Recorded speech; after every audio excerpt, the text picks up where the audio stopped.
juda ozg'in odamlarda genetik oshqozon yarasi bo'ladi degan shunaqa hattoki teoriya bo'lgan. Buni global muammo desak bo'ladi. Bemorlarni har 5-sida Helicobacter aniqlanadi. Zond yutish kerak desangiz, u oldingizga kelmaydi bu bemor. Hattoki bu shilliq pardani teshik qo'yishga ham kuchi bor bu bakteriyani. Ko'pchilik bu savolga javob bera olmagan. Ovqatlanishga boramiz-ku, biz bilmaymiz qanaqa. Bilmaymiz. Yo'q, bilmaymiz. Idishlar deylik. Bu gigiyenaga ham kelib tushadigan savol. Biz qanaqa simptomlar bo'lsa agar o'zimizda shunaqa infeksiya bor ekan degan shubhaga borishimiz kerak. Bu haqida ma'lumot yo'q. To'liq yo'qolib ketadimi shunda tanadan? Agar davolanish bizda sxema optimal ravishda to'g'ri tavsiya qilinsa, asosan bu bakteriya yo'qolib ketadi. Assalomu alaykum hammaga, sog'lig'iga bee'tibor bo'lmagan kuzatuvchilar. Bugungi podkastimizning mavzusi hammada uchraydigan, deyarli hammada uchraydigan, lekin asosan e'tiborsiz qoldiriladigan Helicobacter pylori infeksiyasi. Va bu mavzuni to'liq ochib beradigan bugungi mehmonimiz Hakim Sino klinikasi shifokori, tibbiyot fanlari nomzodi, PhD, gastroenterolog hamda gepatolog Hilol Po'latjonovna. Xush kelibsiz Hilol opa. Assalomu alaykum. Bugungi mavzuyimiz rostdan ham ko'pchilikni juda ham qiziqtiradi. Bu mavzu shifokorlar o'rtasida hozir bahs mavzusi desak ham bo'ladi. Va shaxsan men uchun bu mavzu ham nozik, ham qaltis mavzu deb aytsak bo'ladi. Nima uchun nozik mavzu deb aytaman? Chunki meni oilamda ham o'zimni ota-ona shu tarafda bu kasallik tarqalgan. Helicobacter pylori tufayli paydo bo'ladigan kasalliklar uchraydi desam bo'ladi. Va qaltis mavzu nimaga? Chunki hatto mana hozirgi kungacha hattoki nafaqat bu oddiy odamlar, hattoki shifokorlar o'rtasida ham bahs munozara savoli bo'lib kelayapti bu Helicobacter. Mana hozir mana shu nima uchun bunaqaligi degan savolga javob berishga harakat qilamiz. Hilol opa, o'zi oddiy dehqonchasiga tushuntirib bersangiz, Helicobacter pylori qanaqa mikroorganizm? Helicobacter pylori bu juda ham uddaburon va ayyor bakteriya deb aytsak ham bo'ladi. Bu bakteriyani o'ziga xos, ya'ni hamma boshqa bakterial infeksiyalardan o'zgacha xususiyatlari bor. Buni juda ham bu bakteriyani populyarniy desak ham bo'ladi. Juda ham bu mashhur infeksiya. Hamma ko'pchilik eshitgan Helicobacter pylori. Bu nima edi bu Helicobacter pylori degan mana shunaqa bir fikr keladi odamga. Demak, Helicobacter pylori bu bakteriya. Bu bakteriya oshqozonda yashaydigan bakteriya. Bu bakteriyani qanotchalari deymizmi, dumchalarimi yoki bo'lmasa mana rus tilida jgutiklar deb ataladi. Mana shunaqa jgutiklari bor. Bu buralib formasi spiral shaklida bo'ladi. Buralish oson, ya'ni mana spiral va yana o'zini qanotchalari ham bor. Paypaslagich desak bo'ladimi yoki bo'lmasa harakatini yo'naltiradigan bir qandaydir moslama desak bo'ladimi? Mana shunday moslamachalari ham bor. Bu moslamachalar yordamida bu bakteriya oshqozonda harakat qila oladi va oshqozonni shilliq qavatida buramalar bor. Mana shu buramalarni ichiga kirib bekinib oladigan bakteriya. Ichiga kirib bekinib oladi, o'sha yerda ko'payadi va ko'payish muhitini ham o'ziga o'zi yaratib beradi. Bu bakteriya ureaza degan fermentni ishlab chiqaradi. Bu ureaza fermenti oshqozonda mochevina qon orqali yana bizga qonimizga oshqozonga qon orqali mochevina moddasi har doim tushib turadi. Bu oshqozonda yashaydigan ferment. Mana shu fermentni parchalab o'zi uchun ammiak yasab oladi. Endi mana ko'pchilik biladi, oshqozon muhiti bu judayam nordon deymizmi yoki achchiqmi, buni kislotность deb aytadi.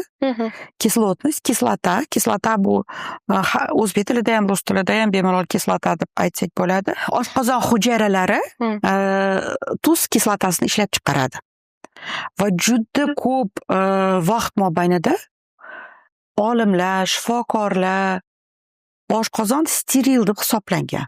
Nimaga steril? Nimaga bunda bakteriyalar, mikroorganizmlar, droji, viruslar yashay olmadi degan fikr bo'lgan. Chunki buni kislotasi juda kuchli bo'lgan. pH deymiz, mana shu pH, oshqozon pH bu 1dan 3 gacha. Bu ya'ni judayam nordon yoki bo'lmasa даже mana achchiqroq deb aytsak ham bo'ladi va bu nordon muhitda ko'pchilik bakteriyalar nobud bo'ladi. Yashay olmaydi. O'shaning uchun uzoq vaqtda bu steril deb hisoblangan. U oshqozonda qandaydir bakteriya yashashi hech kimni xayoliga ham kelmagan. Bu steril muhit deb 19-asrgacha hisoblangan. Yaqin kungacha. Yaqin kungacha bu yerda bu qandaydir bakteriya yashashi hech kimni xayoliga kelmagan. O'shaning uchun oshqozon kasalliklari, gastrit bo'ladimi, oshqozon yarasi yoki bo'lmasa rakmi, yazva, metaplaziya deydi. Mana shu hamma kasalliklar boshqa faktorlarga bog'langan. Qanaqa faktorlarga? Masalan, noto'g'ri ovqatlanish, stress yoki bo'lmasa hatto shunaqa ham teoriya bo'lgan. Juda ozg'in odamlarda genetik oshqozon yarasi bo'ladi degan shunaqa hattoki teoriya bo'lgan. Semirmagani uchunmi? Semirmagani uchun. Astenik. Masalan, bizlar mana shu talaba bo'lib yurganimda, Toshmiyda o'qiganimizda shunaqa bir bizani mashhur professorimiz, gastroenterologimiz ma'ruzada hattoki shu meni esimda, shu ozg'in odamlarda yara bo'lishini kutib o'tirmasdan oshqozon rezeksiyasini qilish kerak degan fikr ham hattoki aytganlar. Oshqozon rezeksiyasi nima endi? Bu operatsiya bu shu mana yazvada qilinadi. Bu qandaydir bir qismi bo'yicha olib tashlanadi. Kutib turmasdan balkim profilaktik ravishda mana shu operatsiyani ham o'tkazish balkim maqsadga muvofiq bo'lar degan mana shunaqa fikrlar ham aytilgan. Bu nafaqat mana O'zbekistonda, ko'pchilik davlatlarda bu savollar har doim muhokama bo'ladi. Ya'ni qayerdan bu yazva keldi? Nimaga bu gastrit bo'lyapti? Bu savollarga javob bo'lmagan. Qandaydir gipotezalar bo'lgan. Masalan, mana ovqatni to'g'irlaymiz. Xo'p, mana ovqatni to'g'irladik. Baribir ham gastrit bor, yazva bor. Yoki bo'lmasa stress. Endi stress bu o'zi juda ham yana bitta bu bahs mavzusi. Kimdir hamma uchun har xil bu narsa stress. Kimdir oyog'ini bosasangiz ham u uchun stress bo'ladi. Ya'ni bu qayerdan chiqyapti bu kasallik, nima bu har doim muhokama bo'lib kelgan va shu yazva deymiz, oshqozon yarasi faqatgina bir yo'l bilan davolangan, bu operativ jarrohlik. Ya'ni oshqozonda simon qandaydir shu yara bo'ladigan o'zini yaxshi ko'rgan, yara yaxshi ko'rgan zonalari ham bo'ladi. Mana shu zonalarida operatsiya bo'lgan. Endi hozirgi kunga kelib bu o'z nomi bilan bakteriya deyilyapmiz. Bu bakteriyalar bu o'zi infeksiya. Bu hozir infeksion kasallik, hattoki mana shunaqa ham fikr bor. Ya'ni qaysi mutaxassis hozir shug'ullanishi kerak? Bu infeksionistmi? Chunki bu bakteriya. Yoki bo'lmasa bu gastroenterologlarnikimi? Chunki oshqozonda. Chunki bu oshqozonda. Chunki bu ovqat hazm qilish sistemasida. Yoki bo'lmasa bu jarrohlarning mavzusimi? Chunki baribir ham borib qandaydir yara agar davolamasa vaqtida yaralarga olib keladi. Metaplaziya deymiz, mana shunaqa har xil. Xullas, hozirgi kungacha masalan ba'zi bir jarrohlarni ham men suhbatlashib yuraman, do'stlarim, qarindoshlarim, kursdoshlarim. Sizlar noto'g'ri davolayapsizlar deyishadi menga. Buni faqat biz davolaymiz.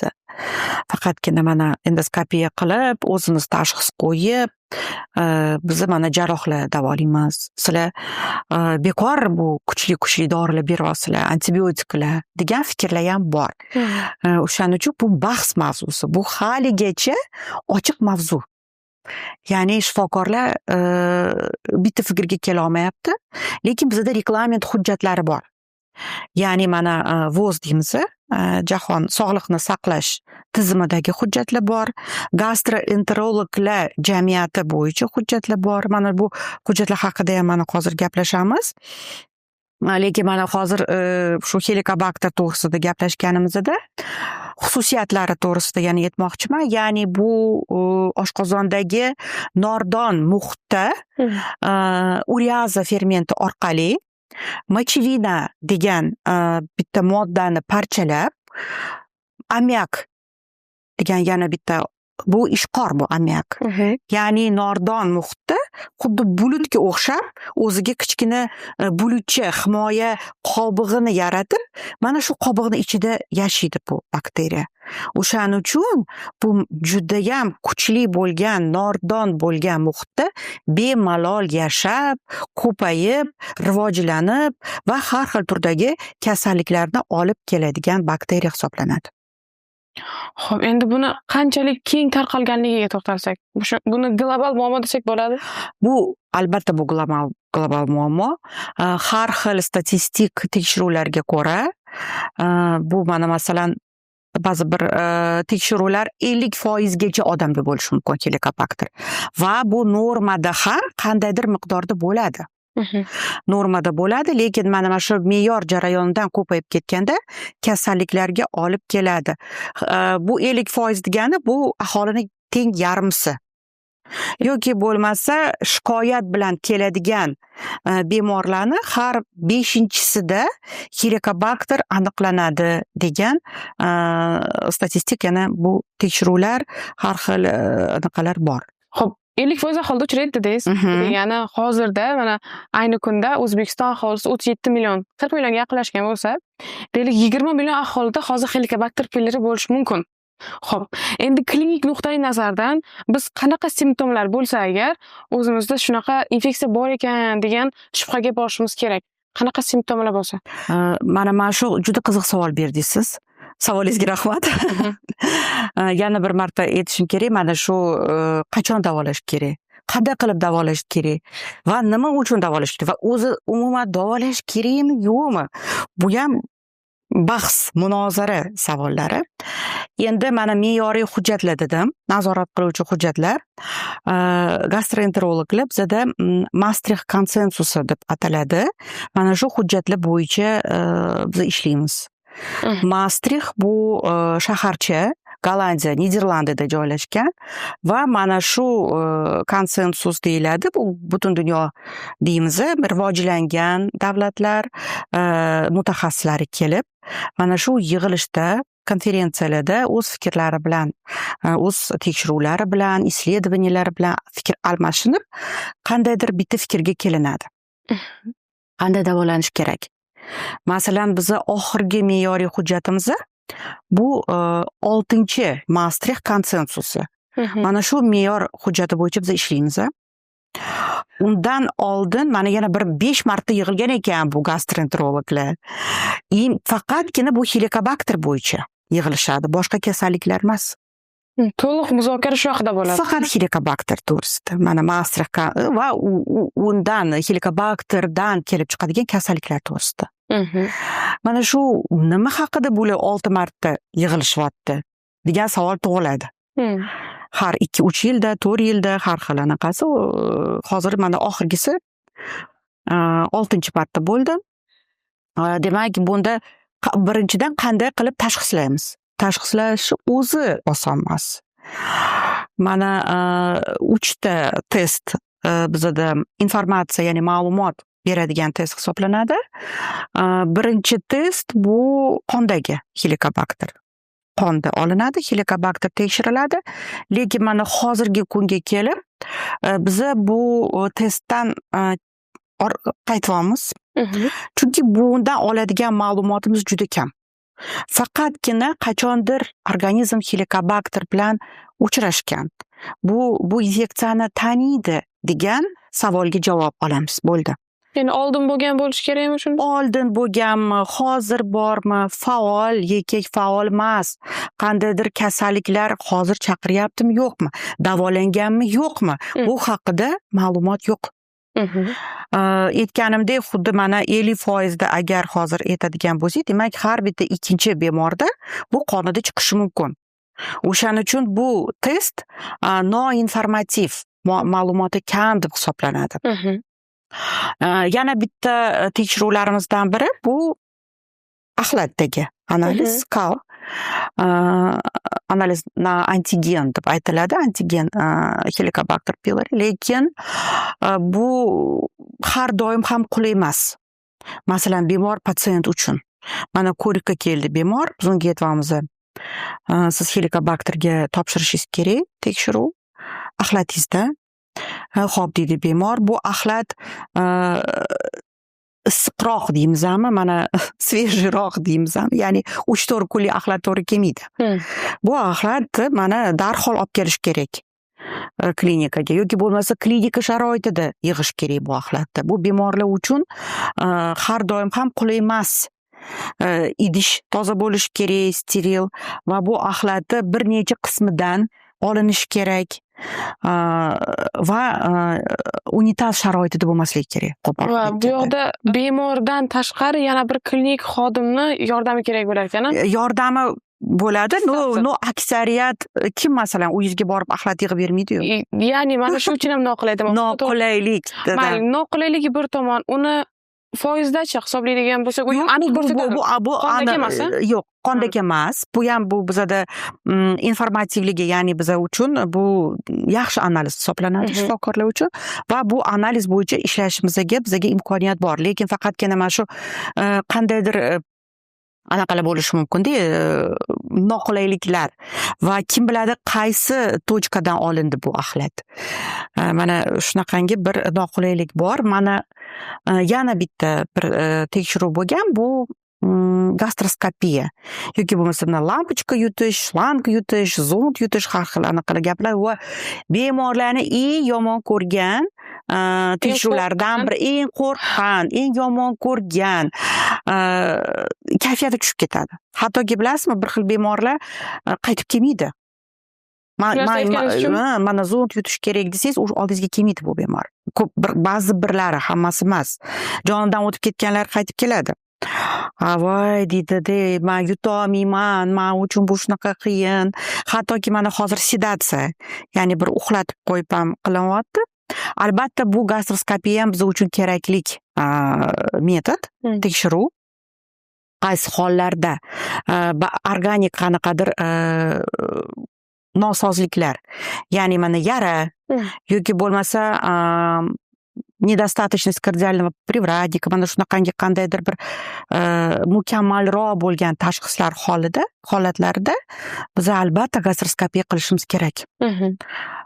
Va mana shu gastroskopiya vaqtida qandaydir bir biopsiyada Helicobacter ga tekshiriladi. O'sha shilliq qavatdan ozgina miqdorida olinib, oshqozondagi bu muhit va o'sha tekshiriladi ham. Qandaydir bir qiynalgan hollarda. Va mana bugungi kunga kelib, mana shu VOS yoki mana Jahon Sog'liqni saqlash tashkiloti rekomendatsiyasi bo'yicha nafas olish uriaza testi. Men aytib o'tdim-ku, uriaza ishlab chiqaradi bu mikrob. Bu bakteriya o'zidan uriaza fermentini ishlab chiqaradi va bu uriaza bizada ammiakni hosil qiladi. Va mana shu ammiak buluti ichida yashaydigan bakteriya deb aytib o'tdik.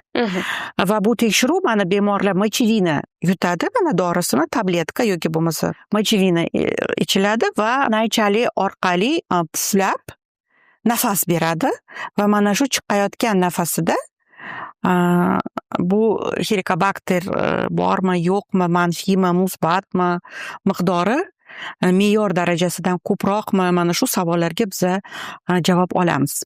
Mana bormi, yo'qmi dedingiz-ku? Yo'q bo'lishi ham mumkinmi? 0% yo'q bo'lishi mumkinmi? Yo'q bo'lishi mumkin. O'zi mana shu bakteriya rostdan ham bormi, yo'qmi? Bu axir juda ham nordon muhit. Bu hattoki mana qattiq go'shtlarni ham eritib yuboradigan muhitda bu. Mana go'shtlar yeymiz, qanaqadir undan tashqari ko'zingiz oldiga keltiring, mana sabzi yeyapsiz. Sabzi? Sabzi, qattiq sabzi yoki olma, mana shu hamma narsani eritib beradigan muhit. Tuzli muhit deb shuni aytdingizmi shunda? Solyada, tuzli muhit deymiz, solyana kislota, xullas, mana bu kislotность deb aytamiz-ku, mana kislota bor. Oshqozonda kislota bor. Buni hamma biladi. Bu mana shu kislota muhitida qanday qilib yashaydi bu bakteriya? Bu ko'pchilik bu savolga javob bera olmagan. 1980-yillarda Oren degan bir mutaxassis e'tibor bergan shu bakteriyaga. Shu oshqozondagi shilliq qavatda shunaqa bakteriyalar bor ekan, yashar ekan shu bakteriya desa, ko'pchilik bunga ishonmagan. Qanday qilib bakteriya bo'ladi? Qanday qilib yashaydi? Qanday qilib rivojlanadi? Bo'lishi mumkin emas degan bir anaqa kelgan fikr ko'pchilikka. Vaholanki bu bakteriyada masalan adgeziya xususiyati bor. Adgeziya degani yopishqoqlik. Shunday bir yopishib qoladi bu shilliq qavatga, uni bir chiqarib tashlash ham bu oson emas aytganimda. Ya'ni davolash o'zida bizada qiyinchiliklar bor. Bu xuddi genetik moyilligi bor bu bakteriyani. Genlarga, shu muhitda yashashga, o'zidan qandaydir fermentlar ishlab chiqarishga, yopishib qolishga va hattoki bu shilliq pardani teshik qo'yishga ham kuchi bor bu bakteriyani. 1984-yilda fikrdosh olim Barry Marshall degan bir mutaxassis avstraliyalik o'zida eksperiment o'tkazadi. O'zida eksperiment hammani ishontirish uchun, ko'pchilikni ishontirish uchun, tibbiyot aholisini, ommasini ishontirish uchun mana shu helikobakter bo'lgan muhitni, oshqozon sredasini ichib yuboradi.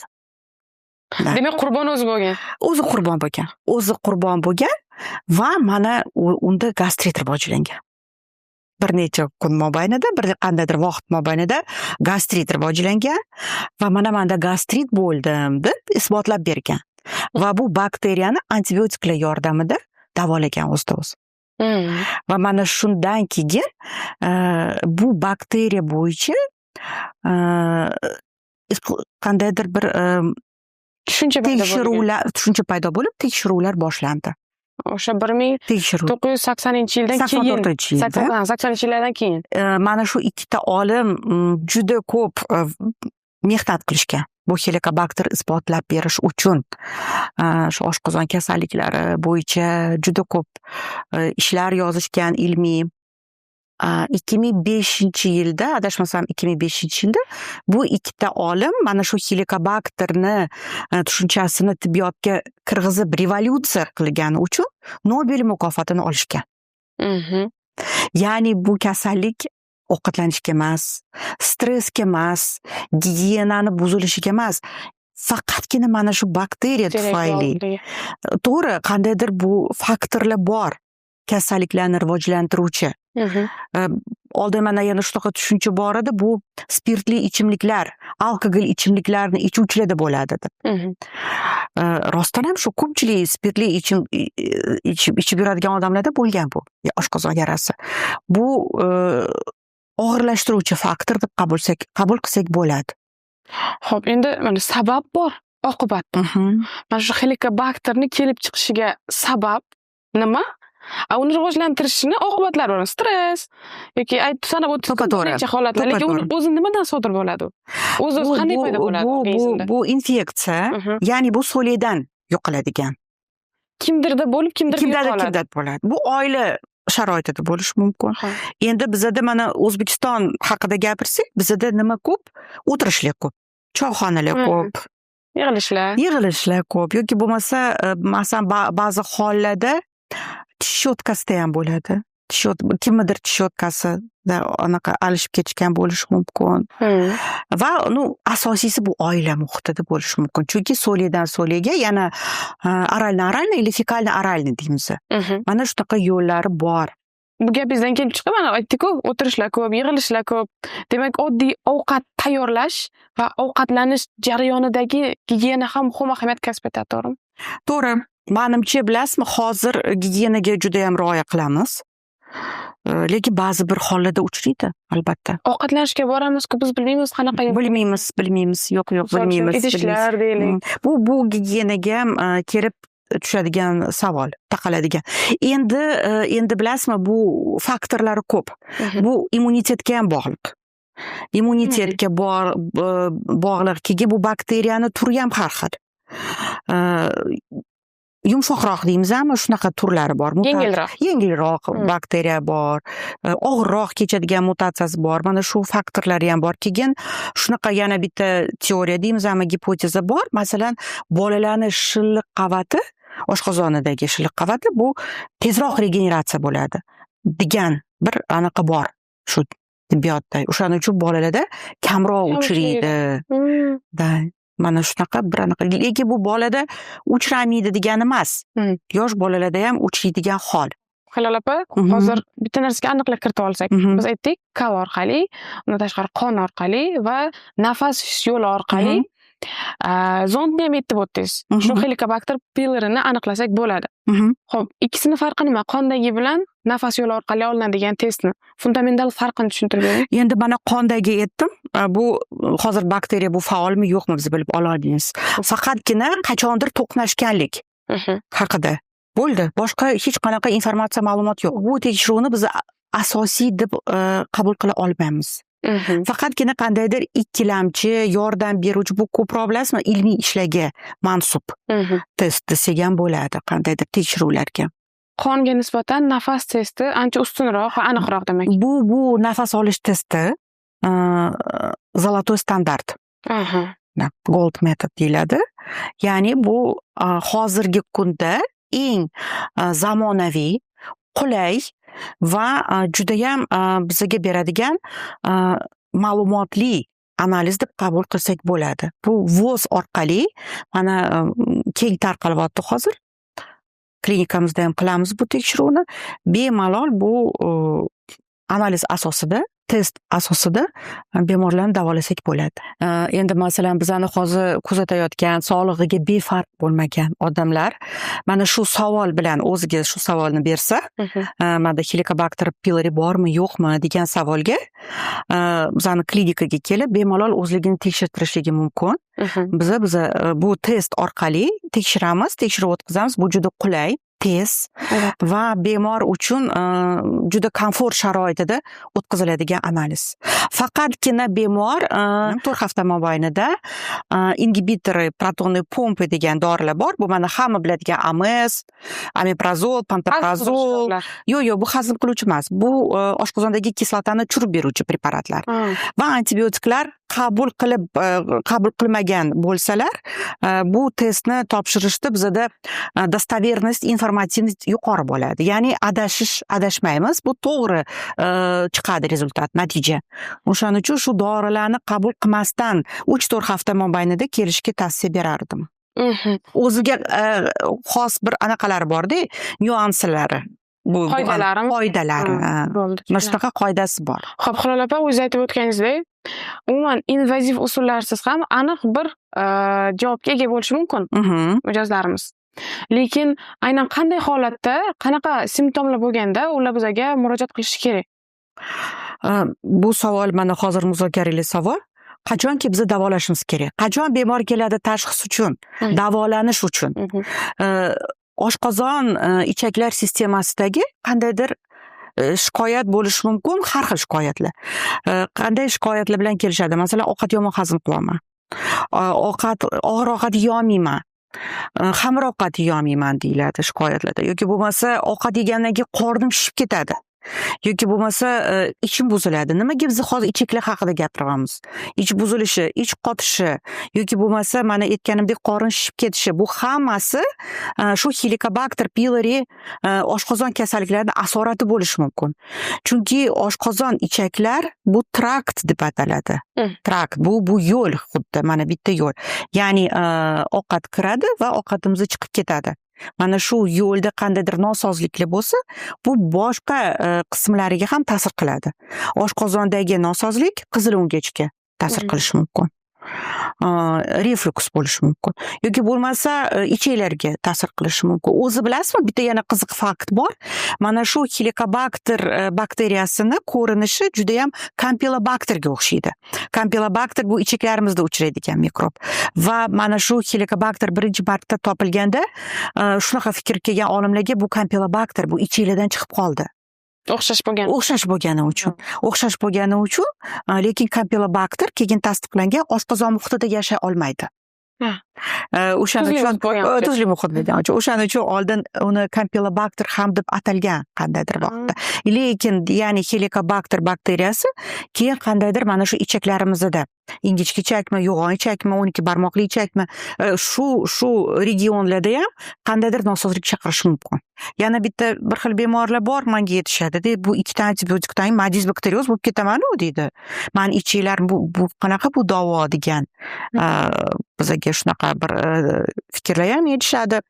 Lekin biz to'g'ri tushuntirishimiz kerak shifokorlar. Ya'ni bu infeksiyani davolashda biz bosqichlikni ham inobatga olishimiz kerak. Masalan, qanday men aytdim, ko'pincha ichaklarida ham, masalan, yo ich qotish bo'ladi, yo ich ketib qolish bo'ladi. Buni ham biz oldin qandaydir yo'llar bilan to'g'rilab olib, normalizatsiya qilib, ichaklar ustida ham ishlash kerak, davolarini berib, yoki bo'lmasa qo'shimcha jigar kasalliklar, o't qopidagi qandaydir fermentlar oshishi, o't quyuqlashishi, mana shu hamma muammolarni inobatga olgan holda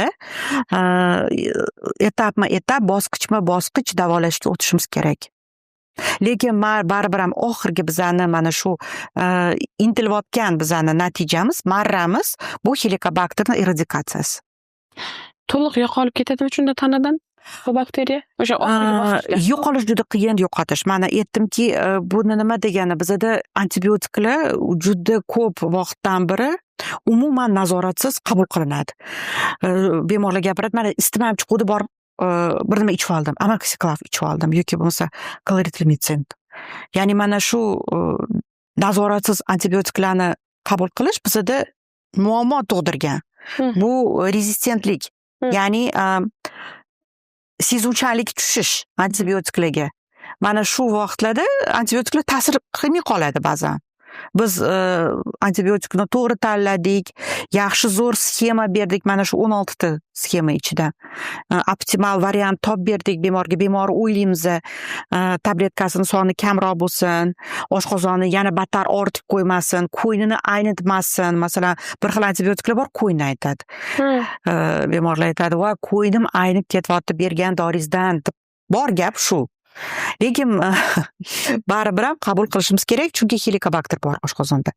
Mana shularni hammasini o'ylab, masalan, fermentlar alta-astaylar yuqori miqdorda bo'lsa, natijasi ularni tushirib, ichaklarga qanaqadir preparatlar berib, probiotiklarmi, mana shundan keyin davolash boshlashimiz kerak. Agar davolanish bizda sxema optimal ravishda to'g'ri tavsiya qilinsa, asosan bu bakteriya yo'qolib ketadi. Demak, to'liq yo'qolib ketishi mumkin. Mumkin. Endi mana davolanish muddati hammada har xil cho'ziladimi? 1 yil, 2 yil? Yo'q. Davolanish yo'q. Bu ham standart. Faol aktiv ravishda antibiotiklar bilan birga mana aytgan yana 2 ta preparatim 2 hafta qabul qilinadi va yana 2 hafta antibiotiklarsiz davo bo'ladi. Bu hammasi bo'lib 1 oy 30 kun va undan keyin yana ichaklarda mana o'sha disbiozmi, disbakterioz deymizmi, mana shunday holat ham bo'lishi mumkin. Ularni ham davolashga to'g'ri keladi. Ya'ni uzoq muddat emas ekan. 2 oy. 2 oy bo'lishi mumkin. 2 oy hammada har xil bu jarayon, lekin 2 haftada to'xtatib qo'yish kerak emas. Albatta, hozirgi standartlar bo'yicha, me'yoriy hujjatlar bo'yicha 14 kun. 14 kun antibiotiklar bilan birga davolanish. Endi mana shu mana shu infeksiyani rivojlanib ketishiga sabab bo'ladigan mahsulotlar bormi? Biz iste'mol qilamiz-ku. Har xil mahsulotdan yeymiz. Bilasizmi, juda qiziq, bu ham bir paradoks deymizmi? Masalan, mana biz go'sht mahsulotini bu o'zi og'ir Hazmi og'ir. Hazmi og'ir hisoblanadi go'shtda. Mana go'sht yomay qoladi ko'p bemorlar. Men go'shtli ovqat yomayapman deydi. Va uglevodlarga o'tib ketamiz. Hazmi yengil taomlar bu uglevodlar. Lekin bu helikobakter uglevodlarni yaxshi ko'radi.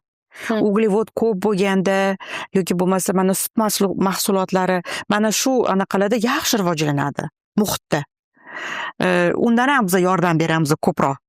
Bu helikobakter rivojlanishiga. Ya'ni uglevod deganda non mahsulotlari bo'lishi mumkin. Non mahsulotlari bo'lishi mumkin. Mahsulotlar ham Sut bo'lishi mumkin. Qandaydir bulochkalar yoki bo'lmasa mana kashalar, mana shunga o'xshash ovqatlar bemorlar tanlaydi. O'zi men yengil ovqat yeyman deydi, lekin yengil bu masalan qaymoq bilan non har doim ham yengil emas. To'g'ri, yengilroq hazm bo'ladi, lekin biz qandaydir muhit yaratib beryapmiz helikobakterga. Yog'li, nordon, achchiq bularga cheklovlar qo'yiladimi? Yog'li, nordonlarga cheklov qo'yish kerak albatta, chunki bu achchiqlar, nordonlar o'zi shilliq qavatda yana qirilishiga, ya'ni surunkali yallig'lanish prosesslarini kuchaytirib beradi. Yana ham tezlik qiladi. Yana ham tezlik qiladi. To'g'ri, mana fermentativ bo'lgan Osiyodagi masalan Xitoyda, Koreyada, Yaponiyada yeyiladi fermentatsiya kuchli bo'lgan ovqatlar. Bular ko'proq bakteriya o'lishga emas, bular parazitlarni o'limiga olib keladi. Ularda parazit ko'p bo'lgan ovqatlar, ya'ni xom turda iste'mol qilinadi. Baliqlar, go'shtlar ham xom yeyiladi. Ya'ni parazit ko'p bo'ladi. O'shaning uchun ular juda ham fermentatsiya kuchaytirishadi. Juda achchiq bo'ladi. Mana shularda parazitlar nobud bo'ladi. Lekin bunaqa achchiq ovqatlar bu helikobakterni o'lishiga olib kelmaydi. Rivojlanishga Yo'q, qirilishiga olib keladi, nabarot. qirilishiga. Shilliq qavat qiriladi, yallig'lanish paydo bo'ladi. Hilola opa, mana shu suhbatimiz yakunlab qoldi. Oxirlab qoldi. Shu yakunida suhbatimizni tomoshabinlar uchun eng muhim keling 3 ta tavsiyangizni berib o'tsangiz. Bu 3 ta tavsiyam nafaqat helikobakter mansub bo'lgan, ya'ni mana hamma o'zini sog'lig'i haqida qayg'uradigan insonlar uchun tavsiya bo'ladi. Birinchisi bu o'ziga e'tiborlik. Bu o'ziga e'tiborlik, o'zini ehtiyot qilish. Bizda mentalitetimiz shunaqa, biz o'zimizga sal e'tiborsizmiz. E'tiborsiz bo'lib qolganmiz. Chunki men ancha yildan beri ishlayman va meni tajribam asoslangan shunga. Biz bemorlar ko'pincha qiyin ahvolda kelishadi. Rivojlanib ketgan har xil kasalliklar, buket deydi-ku, mana buket bilan kelishadi. Lekin men preventiv tibbiyotni tarafdoriman. Preventiv degani bu oldini olish. Oldini olish, vaqtida kelish, vaqtida nazorat qilish, vaqtida davolash va qunt bilan davolash. Mana aytayapman, mana shu 14 kunlik, 1 oylik og'ir sxema hisoblanadi. Men o'zim uchun buni og'ir deb hisoblayman. Vrach sifatida emas, inson sifatida. Masalan, menga ham kimdir mana 14 kun dori ichasan, 4 mahal, 2 tasi antibiotik, bittasi metalldan tarkib topgan, bittasini qilsa mana voy derdim. Voy deb bunga qandaydir ruhan tayyorgarchilik ko'rar edim. Shu 14 kun qachon o'tib ketadi, tezroq qachon tugaydi, o'zi to'g'ri dori ichyapmanmi yo'qmi, bu doktor o'zi qanaqa doktor, nimaga bunaqa qilyapti deb degan savollar. Mana shu qunt qilib, to'g'ri davolanib, to'g'ri tashxislanib, tekshiruvlardan o'tib, masalan faqatgina UZI asosida ham biz davolanishimiz noto'g'ri. UZI? Mana bir xillarda bemor keladi, ultratovush tashxisi mana yozib bering menga. Yana tekshiruvlar o'tkazish kerak desangiz, qanaqadir negativ reaksiya bo'lishi mumkin. Lekin ba'zi birlarda bir xil shifokorlar yozib berishi mumkin. Ultratovushga qarab, mayli mana 5-6 ta dori boring. Va qandaydir bir anaqalar kasalliklar rivojlanib ketishi mumkin. O'shaning uchun qunt qilib va yana to'g'ri rejim deymiz, vaqtida ovqatlanib, gigiyenaga e'tibor berish, mana shu hammasi men tavsiyalarimga kiradi. Xo'p. Demak, birinchisi o'zingizga e'tiborli bo'ling, o'zingizni seving. Ikkinchisi, qo'pol qilib aytganda, o'zingizcha davolanmang. Qanaqadir preparatlarni ichmaslikni tavsiya qilmaymiz albatta. Lekin uni bilib bilmasdan emasda, shifokor bilan birga nazoratida. Keyin mana rahmat mana shu hozir aytganliklaringiz uchun. Hozir yana ko'p holatlar bor, reklama. Televizorda ko'rdim, internetda ko'rdim, bilmayman qandaydir suyuqlik Nomi nima? Nomi esimda yo'q, bilmayman. Bilmayman. Uni ishlab chiqargan уже yo'q zavod, yo'q bo'lib ketdi. Bo'ldi. Oxirini topolmaymiz. Nima bor ichida, qanaqa bilmayman, achchiq tarvuz, unaqa ekan. Buni ichida yana bir nima bor ekan, qandaydir o't bor ekan, bilmayman, moy bor ekan.